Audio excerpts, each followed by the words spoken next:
আমরা এসেছি নববৃন্দাবন। নববৃন্দাবনে এসেছি আমাদের এখানে বাগবাজারে। চলুন এই রথ হয় বলছি।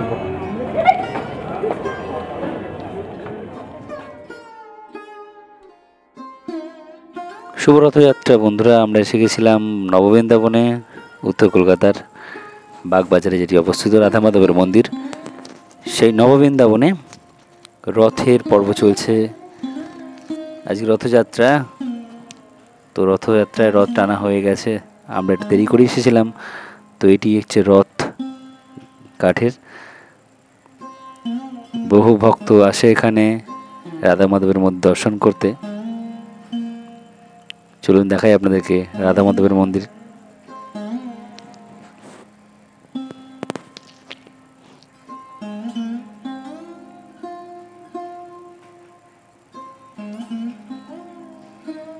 বন্ধুরা দেখছেন রাধা মাধবের মন্দিরে রাধা মাধব বিরাজমান। সামনে গেট দেওয়া ছিল, তাই জন্য এগিয়ে গিয়ে চেষ্টা করেছি যতটুকুনি দেখানোর।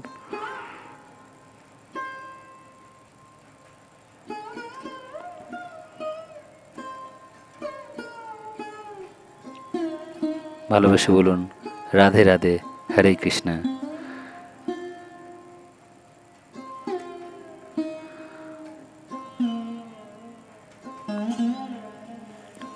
বন্ধুরা রাধা মাধবের দর্শন করার পরে নেমে গেলাম। তারপরে সামনে এই বিশাল নাট মন্দির, নববৃন্দাবন চত্বরে এই বিশাল নাট মন্দির দেখুন। ওপরে ঝাড়বাতি লাগানো। এই নাট মন্দিরে কখনো নববৃন্দাবনে বাগবাজারে যদি কখনো আসেন, তখন দেখবেন যে কত সুন্দর অন্নকূট হয়। অন্নকূটের সময় আসবেন। এই মাঝখানে ভাতের সুন্দর একটা বিশাল বড় পাহাড় করে তার উপরে গিরধারী গোপালকে স্থাপনা করা হয় তার উপরে, এবং চারপাশে অন্ন দেওয়া হয়।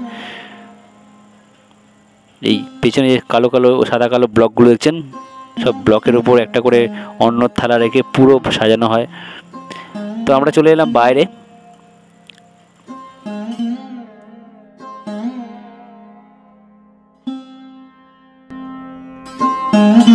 ধার্মিক স্থানে এলে মনটা কেন একটা পবিত্র, যেন একটা কেমন একটা পবিত্রর মতো হয়ে যায় যেন। এটা একটা ঝর্ণা, ফোয়ারা, বিশাল সুন্দর, বেশ আলোকিত,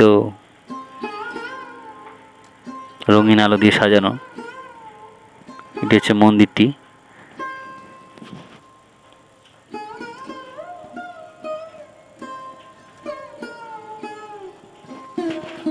মাঝে মাঝে আমি চলে আসি বন্ধুরা, কারণ এটি আমার বাড়ির কাছেই। বেরিয়ে গেলাম এখন। এবার যে বাগবাজার সার্বজনীন, বাগবাজার সার্বজনীন, ওখানে আমাদের জগন্নাথ, মানে যেখানে আমাদের দুর্গাপুজো হয়, জগন্নাথ পুজো হয়, সেখানে আমাদের এখন রথযাত্রা উৎসব হচ্ছে বাগবাজার সার্বজনীন মাঠে। সেখানে যাওয়া যায়। বাগবাজার সার্বজনীন। বন্ধুরা আমরা এসে গেছি বাগবাজার সার্বজনীন মাঠে। বাগবাজার সার্বজনীন উত্তর কলকাতা ঐতিহ্য আমাদের। আর যেখানে রথের মেলা বসেছে, বিশাল রথের মেলা বসেছে। জেনুইনলি যদি রথের মেলা বলতে হয় তাহলে এটাই রথের মেলা যদি বলেন।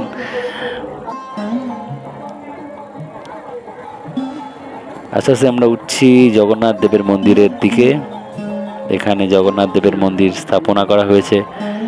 বন্ধুরা সকলে সুস্থ থাকবেন, ভালো থাকবেন, সব পরিবারে সুস্থ থাকবেন, ভালো থাকবেন, দর্শন করুন, আর জীবনের সুখ সমৃদ্ধি ভালোবাসা সবার মধ্যে ছড়িয়ে দিন। খুব ভালো থাকুন আপনারা, এটাই কামনা করি। বন্ধুরা দেখা হবে নতুন কোনো ব্লগে আমার। আর সবসময় চাইবো, মন থেকে চাইবো, জগন্নাথ দেব, বলরাম বাবা আর সুভদ্রা মাতার কৃপায় আপনারা সবাই সবাই সবাই ভালো থাকুন। আমার চেনা অচেনা প্রত্যেকটা মানুষ ভালো থাকুন, আর আপনাদের পরিবারকেও ভালো রাখুন।